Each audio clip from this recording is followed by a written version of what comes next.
jika ibadahmu benar, pasti Allah mencintaimu.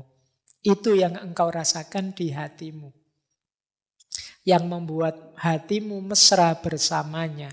Takorrub pun tanpa disertai susah payah, dan engkau tidak merasa kesepian karena Allah bersamamu. Lalu engkau terus-menerus ridho kepadanya dalam segala hal. Bahkan andai saja dunia ini terasa sempit dan peluang-peluangnya tertutup bagimu, engkau merasa Allah yang maha luas tetap bersamamu. Jadi orang yang mencintai itu, jalur yang diambil adalah jalur ibadah, pengabdian total sepenuhnya kepada Allah.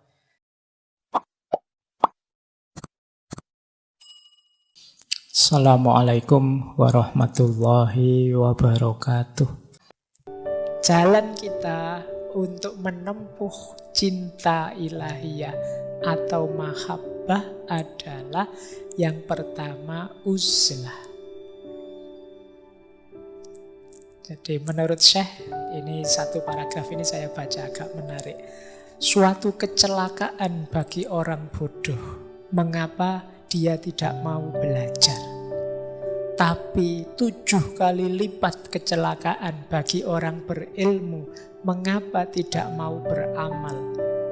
Sehingga lenyap barokah ilmunya dan lepas tanda keilmuannya. Yang benar bagaimana? Berilmulah, beramallah, kemudian jauhkan dirimu sementara dari makhluk untuk menumbuhkan rasa cinta kepada Allah. Karena kalau kamu dekat terus dengan makhluk, kemungkinan besar kamu tergoda dengan dunia. Maka ada jalan yang lebih lurus, lebih utama. Ayo kita cari ilmu, mari kita mengamalkan ilmu. Dengan ilmu dan amal ini, mari kita mendidik diri. Antara lain dengan uzlah sebentar. Uzlah ini menjauh. Ya kalau uzlah ini ya tergantung situasi kita. Teman-teman silahkan mengambil strategi uzlahnya sendiri. Mungkin Pak, saya uzlahnya sepertiga malam terakhir saja ya Pak. Kalau ke gua saya tidak kuat Pak, jauh dari mall misalnya. Nggak bisa belanja saya Pak dan lain sebagainya. Ya tidak apa-apa Pak, saya uzlahnya bisanya seminggu sekali Pak. Ya kalau akhir pekan saja, kebetulan masih jomblo jadi saya sendirian.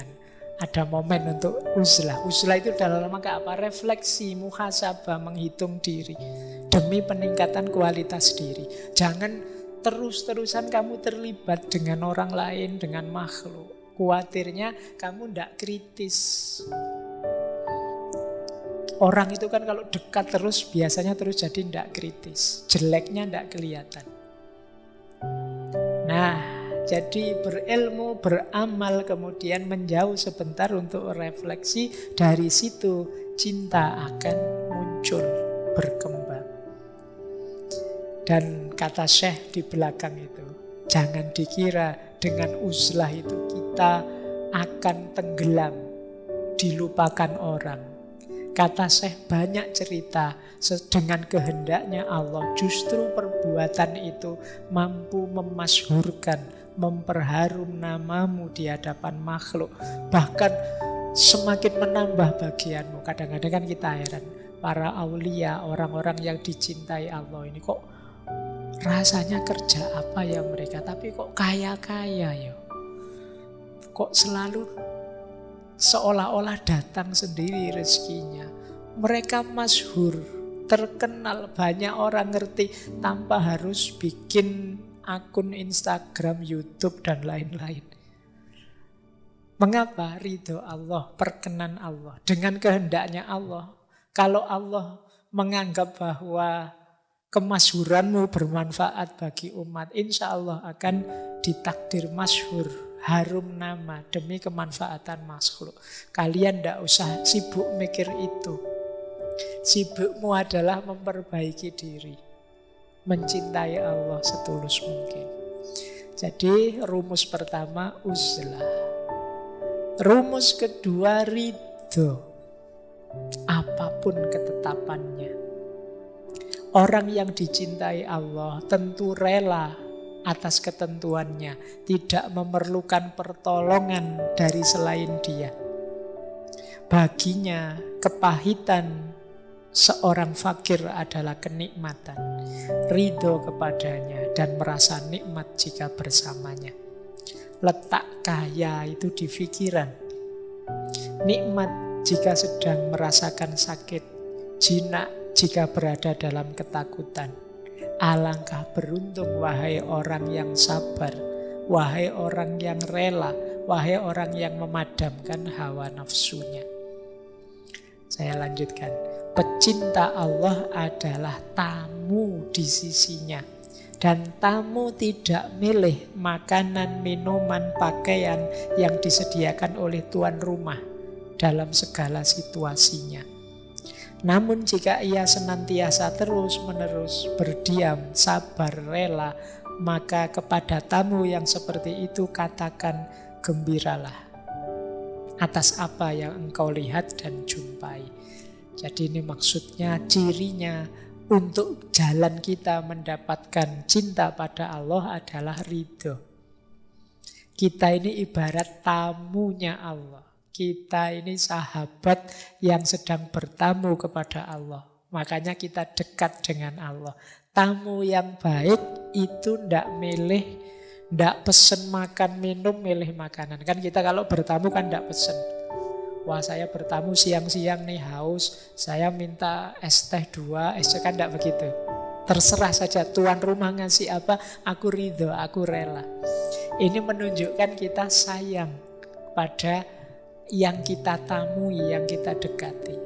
Dan percayalah yang kita tamui itu, kalau dia sayang pada kita, karena ini Allah pasti sangat sayang pada kita, yang diberikan pasti yang versi terbaik untuk kita. Meskipun karena keterbatasan-keterbatasan kita, mungkin kita sering kurang bisa membaca versi terbaik ini. Kadang-kadang kita membacanya dianggapnya itu siksaan, dianggapnya itu ujian berat, padahal mungkin manfaatnya banyak. Kayak kita bertamu terus disuguhi jamu misalnya, itu kan bagi kita, wah orang bertamu kok disuguhi jamu, ya ini dianggap kita orang sakit, apa pahit loh, itu ndak enak diminumnya. Kita ndak sadar bahwa disuguhi jamu itu nanti selesai bertamu kita akan segar luar biasa. Daripada kita disuguhi teh yang sangat manis, yang nanti begitu pulang nanti gula darahnya naik misalnya, dan lain sebagainya, ilustrasinya. Maka ridhoi saja, relakan saja apapun pemberian Allah. Nah, jalan mahabbah yang lain adalah ibadah. Jangan lupa Syekh Abdul Qadir Jailani itu selain sufi juga faqih. Jadi beliau madhab Hambali. Bahkan ada yang bilang beliau ini pernah jadi mufti di Mesir. Nah, kata Syekh, jika ibadahmu benar, pasti Allah mencintaimu. Itu yang engkau rasakan di hatimu, yang membuat hatimu mesra bersamanya. Takorrub pun tanpa disertai susah payah, dan engkau tidak merasa kesepian karena Allah bersamamu. Lalu engkau terus-menerus ridho kepadanya dalam segala hal. Bahkan andai saja dunia ini terasa sempit dan peluang-peluangnya tertutup bagimu, engkau merasa Allah yang maha luas tetap bersamamu. Jadi orang yang mencintai itu, jalur yang diambil adalah jalur ibadah, pengabdian total sepenuhnya kepada Allah. Jadi kalau ada yang nganggap wah sufi itu sudah tidak sholat lagi, tidak ibadah lagi, tidak. Di hampir semua sufi yang sering kita lihat itu selalu menyarankan tidak meninggalkan syariat ibadah. Jika ibadah kita benar, insya Allah Allah mencintai kita. Kalau Allah mencintai kita, pasti akan ada efek positifnya dalam hidup kita. Pasti akan terasa. Kebaikan-kebaikan akan kita lakukan, takorrub yang kita lakukan itu akan berjalan tanpa susah payah. Kita tidak akan kesepian lagi. Kita akan lahir ridho pada Allah. Tadi kan kita disuruh ridho.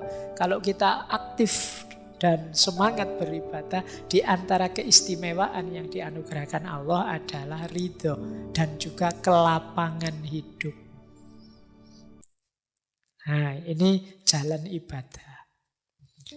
Saya lanjutkan.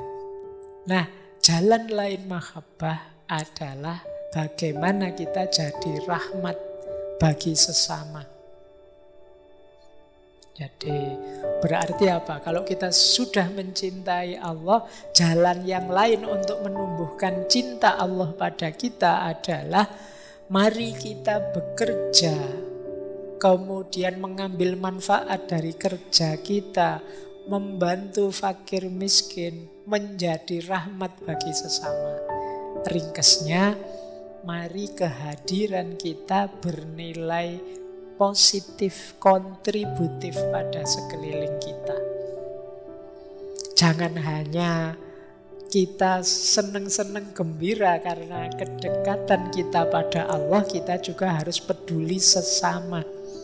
Kita juga harus ikut bersama-sama ngajak mereka, ngajak yang lain untuk juga dekat dan mencintai Allah. Berarti hadir kita jadi rahmat bagi sesama. Kata Syekh, beliau mengutip sabda Rasulullah, manusia itu adalah keluarganya Allah. Dan manusia yang paling dicintai Allah adalah yang paling berguna bagi keluarganya. Mari kita jadi orang yang paling berguna bagi keluarga kita. Siapa keluarga kita? Manusia. Semuanya saja. Ini jalan cinta. Jadi jalan untuk menumbuhkan cintanya Allah pada kita dan cinta kita kepada Allah. Nah, jalan yang lain adalah melakukan segalanya demi dan untuk Allah. Jadi kalau ini sudah sejak awal tadi kita jelaskan, orang yang mencintai itu melakukan apapun niat awalnya karena Allah dan tujuan akhirnya untuk Allah. Mengapa aku melakukan ini? Karena aku tahu Allah ridho dengan yang aku lakukan ini dan tujuannya juga untuk Allah. Jadi dari Allah menuju Allah. Kemudian kita tambah satu lagi aspek, hasilnya apa sih? Mahabbah itu menurut Syekh Abdul Qadir Jailani, buahnya mahabbah yang pertama, kalau ini efek ya, semacam dampaknya. Yang pertama adalah keselamatan. Di paragraf yang saya kutip itu, Syekh Abdul Qadir Jailani mengutip dua orang kekasihnya Allah. Yang pertama Nabi Ibrahim, yang kedua Nabi Musa. Nabi Ibrahim diselamatkan oleh Allah ketika Allah berfirman pada api, jadilah dingin dan menyelamatkan. Jadi orang yang mencintai Allah, dia akan selamat dari apinya dunia, dari terbakar oleh hawa nafsu duniawi. Dia juga sebagaimana Nabi Musa yang diselamatkan dari tenggelam oleh lautan. Kata Syekh Abdul Qadir Jailani, seolah-olah Allah berfirman pada laut, wahai lautan dunia, jangan engkau tenggelamkan hambaku yang tercinta ini. Jadi di antara dampaknya, dampak itu ya teman-teman tidak usah terlalu fokus ke sini. Insya Allah nanti Allah turun sendiri menyelamatkan kita kalau kita mencintainya. Sebagaimana Ibrahim tidak menyangka ternyata api tidak bisa membakar dirinya. Sebagaimana Nabi Musa tidak tahu sebelumnya bahwa tongkat itu bisa membelah laut. Allah menyuruh memukulkan tongkat, ya dipukulkan saja. Ternyata lautnya terbelah. Itu Nabi Musa juga tidak diceritai oleh Allah sebelumnya. Jadi tidak terbayang. Nabi Ibrahim juga begitu. Tapi keimanan, keyakinan, dan kecintaan mereka pada Allah yang membuat mereka mantap. Dan akhirnya ada buah dari kecintaan itu, yaitu keselamatan. Nah, terakhir buahnya mahabbah apa? Ketika kita mencintai Allah, timbal baliknya tidak hanya Allah mencintai kita, tetapi sesama kita dan alam semesta pun akan mencintai kita. Kata Syekh Abdul Qadir Jailani, taubatlah padanya atas luka dosamu. Mendekatlah padanya dengan menjalankan kewajiban dan menjauhi larangannya. Tinggalkan dosa-dosa lahir dan batin. Berbuat baiklah yang nyata, karena itulah yang bisa mengantarmu ke pintunya, mendekat padanya, lalu dia mencintaimu. Dan cinta itu membuatmu bisa cinta pada sesama. Rasa cinta padanya akan membuahkan cinta pada sesama makhluk.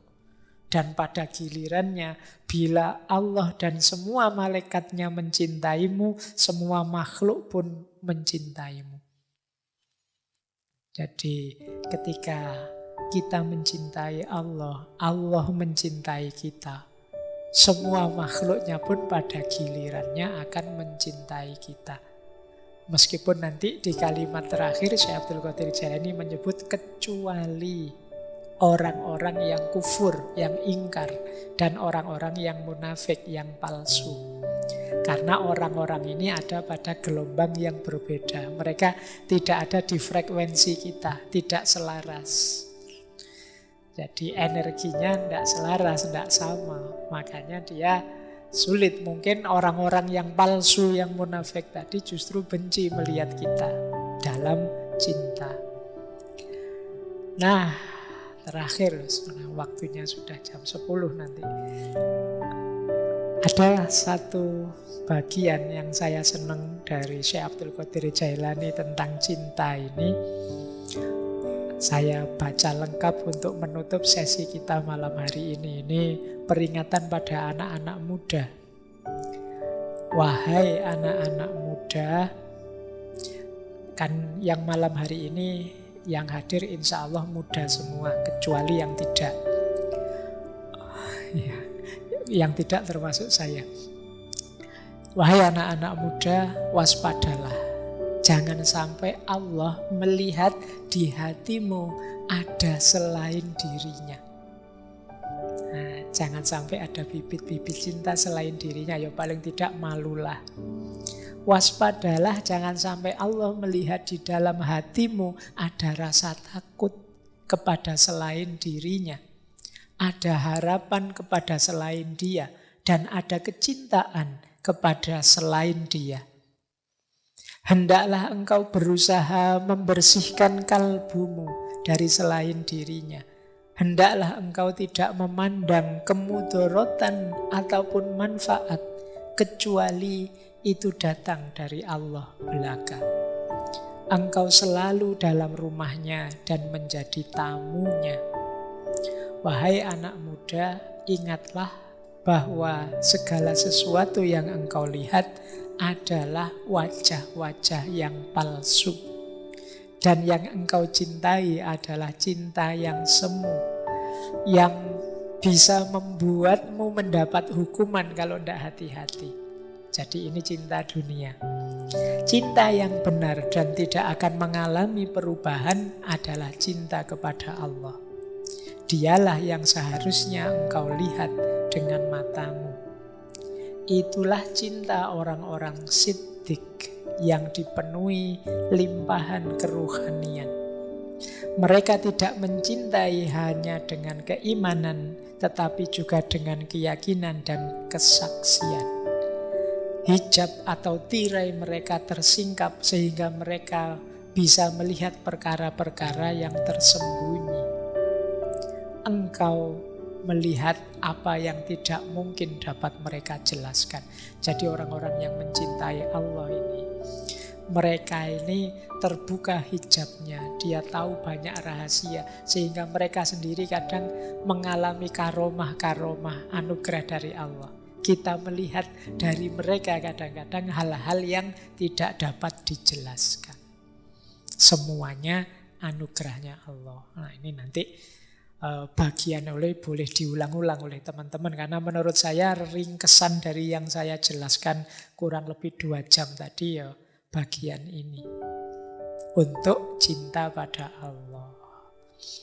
Nah, terakhir, paling akhir, mungkinkah engkau sebut cinta Allah, sedang cinta itu engkau sertai dengan dusta, kemunafikan, dan riya atas namanya? Kalimat yang terakhir ini untuk kita hati-hati, yang akan merusak cinta 3 hal ini: dusta, kemunafikan, dan riya. Kalau cinta pada Allah berarti dusta, kemunafikan, dan riya atas nama Allah. Ini dipertanyakan oleh Syekh Abdul Qadir Jailani. Karena kalau ada dusta, kalau ada kemunafikan, kepura-puraan, dan ada riya, hanya ingin pamer saja, apa mungkin itu cinta?